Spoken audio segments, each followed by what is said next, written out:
This idea that Neil said about why doesn't he just submit to peer review? It's I the did. biggest bunch of shit I've ever heard. We've in my got life. 2 papers, the geometry of the proton. Did you get to see that? Can we pull up the Neil stuff on that I prepared on that page? Sir Arthur Eddington, an astrophysicist, provided the first experimental evidence for Einstein's general theory of relativity, which, by the way, was published in a peer-reviewed journal. Crazy idea. The platform to be accepted for the ideas is not social media. It is not Joe Rogan. It is not my podcast. It is research journals where attention can be given on a level that at the end of the day offers no higher respect for your energy and intellect than by declaring that what's in it is either right or wrong or worthy of publication or not. I wanted to post this to my website so you can see my comments mixed in with his treatise, but you got a sense of it.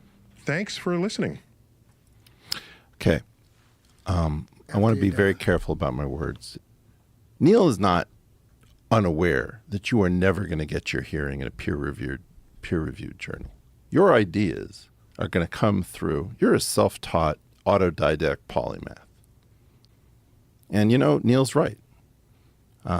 If what you want is peer review, you should go to a journal and they will laugh you out. They will take one look at your email address. And if it doesn't end in .edu, I promise you're not going to get hurt. One look at your email address. And if it doesn't end in .edu, I promise you're not going to get hurt. One look at your email address. And if it doesn't end in .edu, I promise you're not going to get hurt. I don't think Neil deGrasse Tyson actually knows the history of peer review. This is Google Ngrams, and it tracks how often a phrase is found in the corpus of English language books published in the world. Peer review basically begins in the mid-1960s. Now, there were various forms of review. Editors, in particular, were very distinguished individuals who were chosen to not peer review things, to simply take a look at things and see who should be published and who should be not.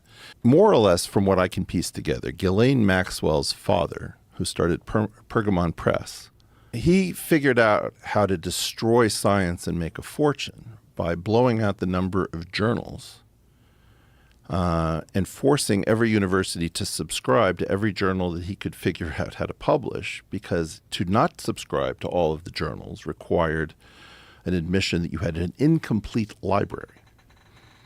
So he diluted the quality of the editorship of the leading journals. This was a very informal, high-quality enterprise. Now, most of the destruction of science, in terms of how high quality it used to be, has taken place relatively recently, post-Robert Maxwell.